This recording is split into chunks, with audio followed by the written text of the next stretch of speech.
Hi everyone, my name is Steven and I'm from Information Management Department and we are Group 3 and we will talk about hardware and software. So I will answer the first question. What do business professionals need to know about computer hardware? Most people think that computer hardware are associated with big devices. However, as time passes, our smartphone can be a computer hardware. 20 years ago, people used a smartphone only call and text message, but now they can use our smartphone to as a computer hardware, to replace the computer hardware.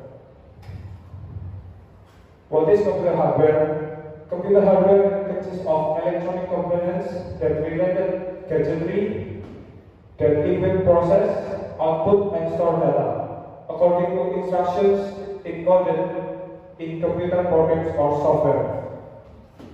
Computer hardware divided by three, that is input hardware, data storing, and output hardware. First, we talk about input hardware.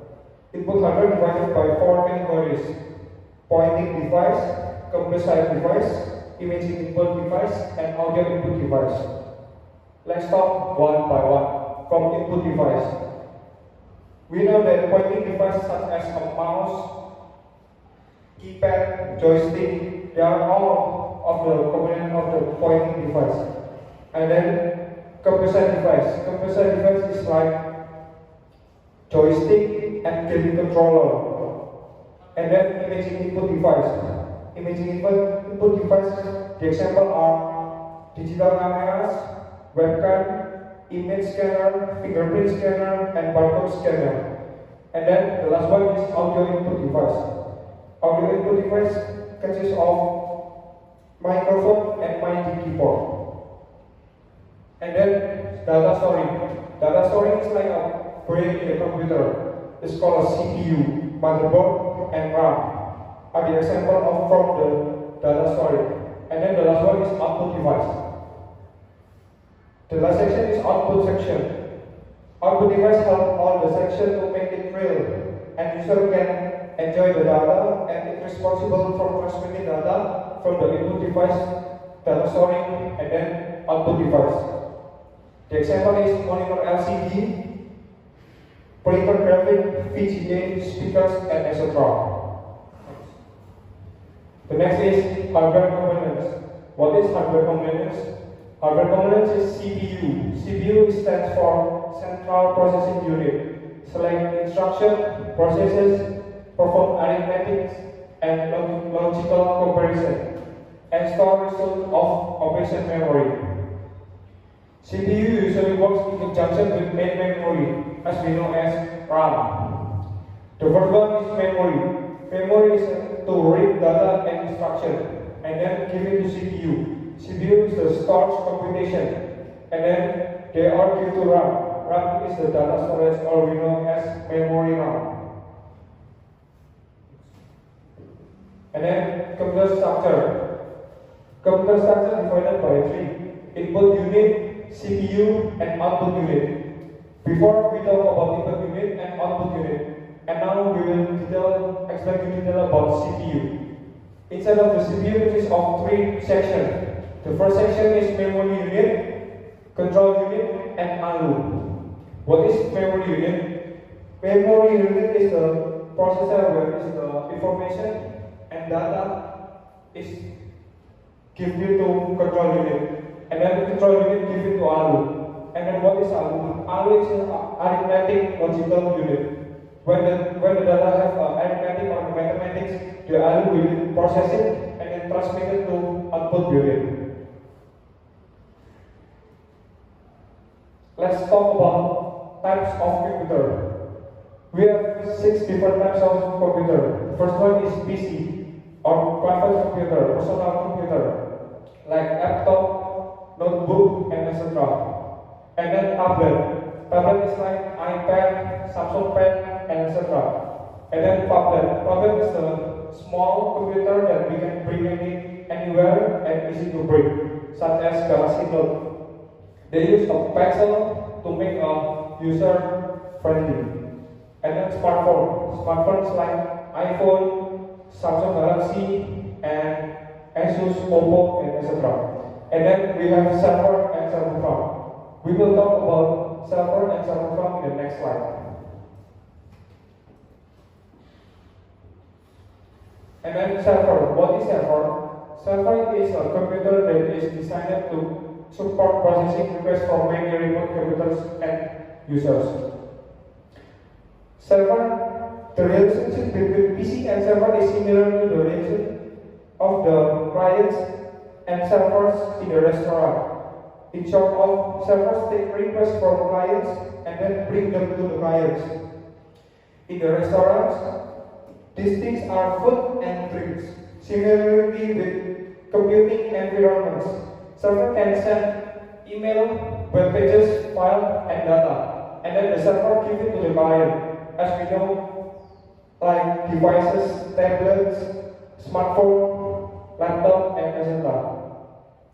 Usually, businessman has a server farm to optimize their digital business as a backup. When one server down, the other server will support each other.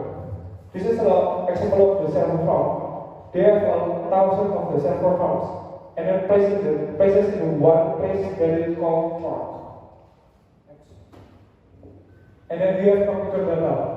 Computer data pre-present data using binary digits or bits. A bit is either 1 or 0. This is the example of the binary data. 1, 0, 1, 1. And this is the conjunction light switch. When the 1 binary, the light will on, and when the 0 binary, the light will off. Next, we have computer data size. We call it as a byte. 1 byte has 8 bits, and this is a kilobyte, gigabyte, terabyte, petabyte, exabyte, and zettabyte. And then specifically the hardware. We have a processor, memory, and speed. Let's talk about processor. In the computer, we have 2 processors, which is dual processor and quad processor. Usually, the dual processor consists of 2 main core processors that can run the computer, and then we have quad processor. Quad processor inside has a 4 processor, the main core processor. And then we talk about speed. Speed divided by 2, 3 GHz and 3.5 GHz. Slow personal computer use 3 GHz, and then fast personal computer use 3.5 GHz. I will give you the example of 3.0 GHz.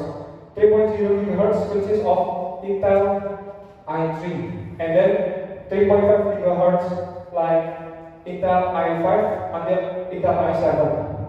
And then the last one is memory. Memory divided by 2. Volatile memory and non-volatile memory. What is volatile memory?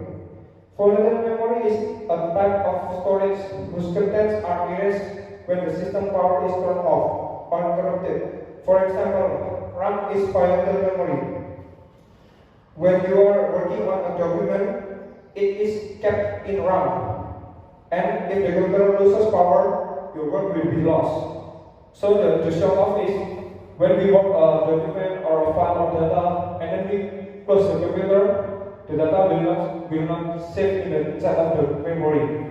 But not like non-volatile memory. Non-volatile memory is a type of memory that retains stored data after power is turned off, such as SD card, SSD, and hard drive.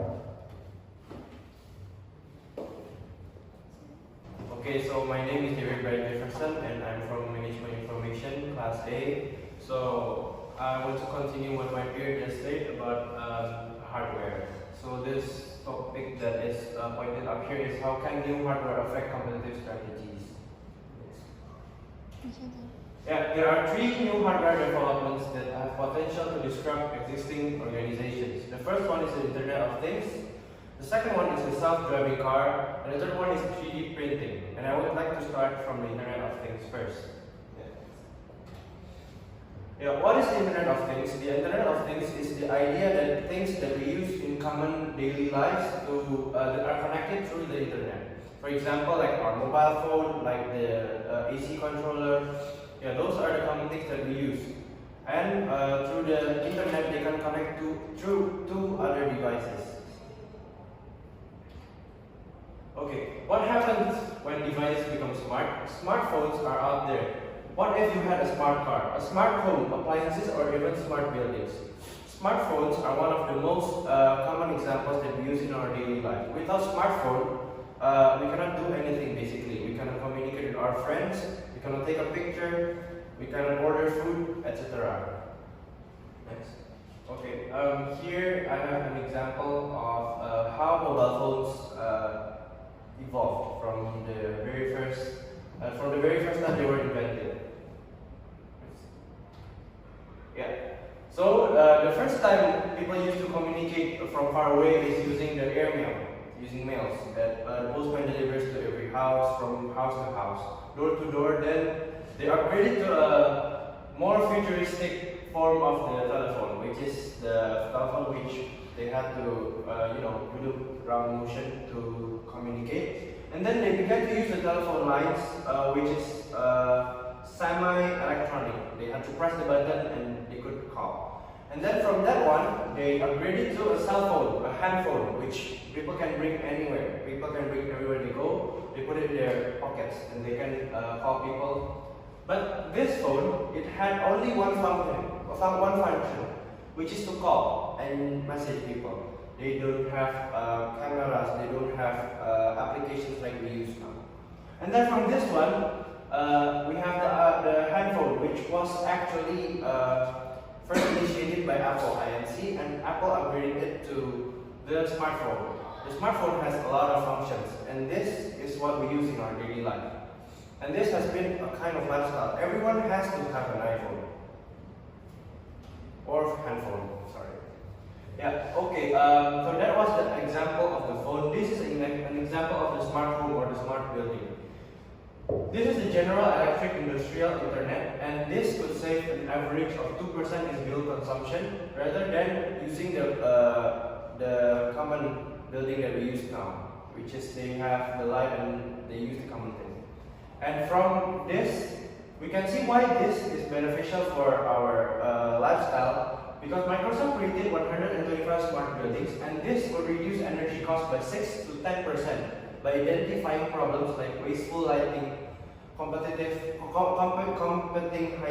heating and cooling system, which sometimes we don't use the lights in our class and we forgot to turn it off, or we don't use the air conditioner and we forgot to turn it off. Yeah, okay, next is the self-driving car. This is an example of a self-driving car invented by Google, which is called Google's Waymo. Yeah, so this is the picture of the car. Next. Okay, self-driving cars will make things easier, cheaper, safer, and disrupt business. Why? Because even though we know that a lot of people can drive cars, we know that sometimes people do things that they are supposed to do while driving cars. They talk on the phone, and sometimes when we get in the taxi, the driver's taxi will use his phone while driving. And with self-driving cars, it will make things a lot easier. It will make people can do other things while driving the car, and it will make things cheaper. When people used to hire drivers to drive their cars, now cars can drive by themselves. And then it is also safer because, of course, the computerized system is always safer than the human, because human always makes errors. Yes. Okay, next invention is the 3D printing system. 3D printing system is the machine that helps people to make things from plastic. Okay, so first of all, people can recycle trash, unused things into plastic, and then from plastic they can make it into items that are necessary again, that can be used again for daily life. And this is one of a few things that 3D printing materials can print. from plastic to can lids and stuff. Okay, this is a traditional 3D printing that uses plastic. From the plastic there is trash. It is recycled again into plastic that can be the fuel for this machine, and then from this machine they can make stuff like this, like toys, like for example, that is the most common that we can see now is the iPhone cover and the handphone cover, and it's made from 3D printing. And I believe that this can change ours. Okay, so this is the next generation 3D printing. This is 3 examples. The first one is Chef Jet Pro. Is to print complex figurine structures and flavors like chocolate, vanilla, mint, and etc. People can print their foods. People can print creative things into food. And the next one is Professor Baycroft's Kosh Nevis. He built a large scale of 3D printer that can print an entire house in 24 hours. Imagine building a house in 24 hours. It's amazing, right? It saves energy, it saves money, it saves cost, and etc. And researchers of Harvard printed a 3D biological structure with blood vessels that could deliver nutrients and remove waste. This could be a very huge breakthrough for the medical world. Okay, this is the picture of the 3D printing houses that I just mentioned. This could be built in approximately 24 hours. This is 2. Okay, thanks. And also, I would like to thank my peers and team for making this happen. Thank you very much.